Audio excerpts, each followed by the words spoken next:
You know, the thing about growing up in the Central Valley of California, specifically around the area we call Gilded Acres, is you learn early that respect isn't given, it's earned, usually with a lot of dirt and sun on your hands. My name is Elias Thorne, and I've been farming this patch of earth, the same 20 acres my granddad bought after the war, for nearly 50 years. But all of that, all those decades of honest work, it nearly got reduced to a joke. A humiliating anecdote by one woman, a bank manager named Vivian Sterling, on a Tuesday afternoon that still makes my blood boil.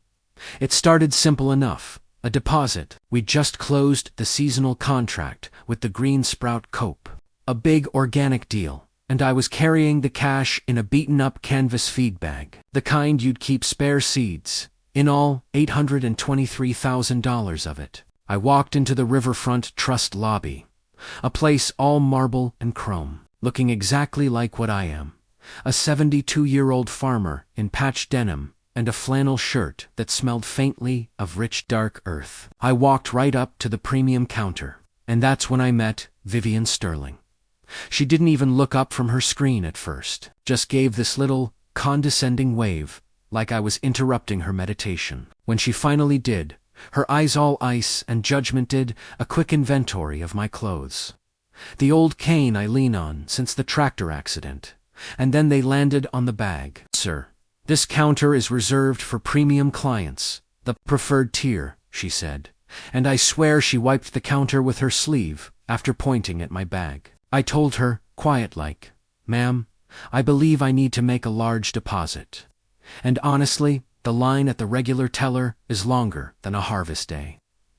That was the spark. Her voice, suddenly sharp and loud enough for half the lobby to hear, cut through the quiet. "I don't care where you stole that, or what vagrant corner you found it in, but this bank, Mr. Thorne, does not handle transactions for people who smell like they slept in a barn and carry money in a sack." She reached over her acrylic nail, catching the light dand, grabbed the edge of my canvas bag. Then, with this theatrical flourish of utter disgust, she yanked it, scattering hundreds of crisp, new bills all over the immaculate cold marble floor. $800,000, my life's work, raining down like worthless confetti. And she stood there, heel-tapping, sneering. "Clean up your filthy drug money mess, old man. We are not your cleanup crew." The silence that followed was deafening. Just the sound of the air conditioning and the sharp click-clack of her designer heels as she stepped right over the scattered pile, daring me to react. My hands, calloused and permanently stained from 50 years of soil and sun. They were shaking, but not from fear, from pure, unadulterated fury. And you know what I did? I took a deep breath, knee protesting every inch of the way, and I got down on that floor. I started picking up my money, bill by crumpled bill, because that money, every single dollar, was earned with blood, sweat, and dignity, and I wasn't going to let her keep that dignity. 2 customers gasped. I saw phones pop up, videoing the whole humiliating spectacle. Vivian's assistant, a nervous young guy named Kevin, looked like he was about to vomit. "Mr. Thorne, sir, I can get you a broom," he whispered. "No, Kevin," I said, not looking up. "This is my money. I'll collect it myself." It wasn't about the cash anymore. It was about the power game. As I slowly gathered the bills, I felt a heavy, cold calm settle over me. I knew, right then, that Vivian Sterling had crossed a line she couldn't come back from. I was maybe halfway done when she called security. A big, wary-looking man named Chief Dayland told him, "Detain this suspect." "Chief, we're calling the federal authorities. He's clearly laundering funds." I just kept picking up the money, but as I reached for the last few $100s tucked near a potted plant, my worn leather wallet slipped out of my breast pocket, and for a split second, the light hit something inside. It not a regular credit card, but something black, sleek, and unmistakable. I saw the young business guy watching from the line suddenly freeze, his eyes wide. I quickly scooped up my wallet and slipped it back in. 3 minutes. That's all the time I needed. Minutes. The bank clock ticked over to 3:07 p.m.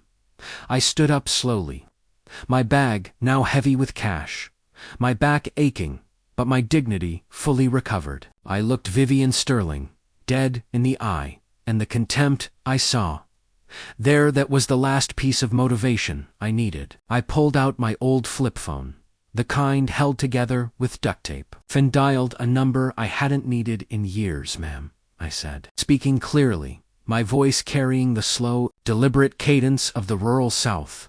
"Might I have your employee ID number? I need to make sure my corporate legal team has the proper contact information." Vivian let out this high-pitched mocking laugh. "My corporate legal team. Listen, Grandpa, you're about to meet a real corporate legal team. The FBI kind." I ignored her and spoke into the phone. "It's Elias. I'm at the Riverfront Trust branch in Gilded Acres." "Yes, that branch. I've had a minor disagreement with the manager, Vivian Sterling, over a deposit of about $823,000. It got scattered. Yes, I'm fine. Now, here's what I need you to do. Activate Protocol 7. I need a full, immediate forensic audit of this location, employee conduct review, and I need you to inform the CEO, Mr. Hawthorne, that I will be late for the quarterly meeting, but I will be calling in to provide the first item on the agenda. Immediate termination of branch manager Sterling." The marble lobby went silent again. Only this time it was a silence of shock. Vivian's face went from smug red to paper white. Protocol 7. "Who are you calling?" she stammered. The young business guy I'd seen earlier stepped forward, holding his expensive phone. "Miss Sterling," he said urgently, "you need to stop. That's Elias Thorne, Thorne Family, Agricultural Holdings. He's one of the largest private organic suppliers in the country." Vivian waved him off hysterically. "I don't care. If he's the king of he's a liar." I finished my call with Serafina, and then, with deliberate precision, I pulled out a second phone, a new, sleek satellite phone I usually keep tucked away. I dialed another number, and this time I spoke loudly enough for the whole room and the rapidly growing live stream audience to hear. "Robert, it's Elias. I'm experiencing a significant loss of corporate faith at your Gilded Acres branch." The branch manager just threw 47 minutes of Thorne Agricultural's international revenue onto the floor because she disliked my shirt. "Yes, Robert Hawthorne, your CEO. The bills she scattered. That's what my company earns faster than she makes in a year. Also, Robert, I need you to inform the board that I am calling in late to the advisory meeting, as the incident here requires immediate attention from one of the bank's majority non-executive shareholders." That was the final blow. Majority shareholder, Vivian Sterling. Physically staggered, Chief Dale, the security chief, actually stepped away from her. I looked at the bag on the counter. "Miss Sterling, the money you forced me to crawl for, that $823,000, represents less than 0.1% of the quarterly capital that Thorne Agricultural deposits into this institution, which, by the way, I have been supporting for 15 years. A minute later, the unmistakable, heavy thump-thump-thump of a corporate helicopter landed in the adjacent parking lot, shaking the glass windows. I smiled a slow, genuine smile. "Ah," I said, adjusting my flannel shirt. "That would be Mr. Hawthorne. He's always prompt when shareholder faith is compromised." Robert Hawthorne, a man who knows the meaning of respect, strode in, his face thunderous, saw the scattered bills, and then saw me, the old farmer, standing there with quiet dignity. He didn't waste a single word on pleasantries. He looked at Vivian Sterling, whose career had just imploded, and said 3 words. "You are terminated." He looked at the security chief, Dale, demotion sensitivity training. He looked at poor, nervous Kevin. "Promotion. You showed decency." As for me, I didn't want revenge. I wanted change. I used that incident to force the bank to establish the Thorne dignity.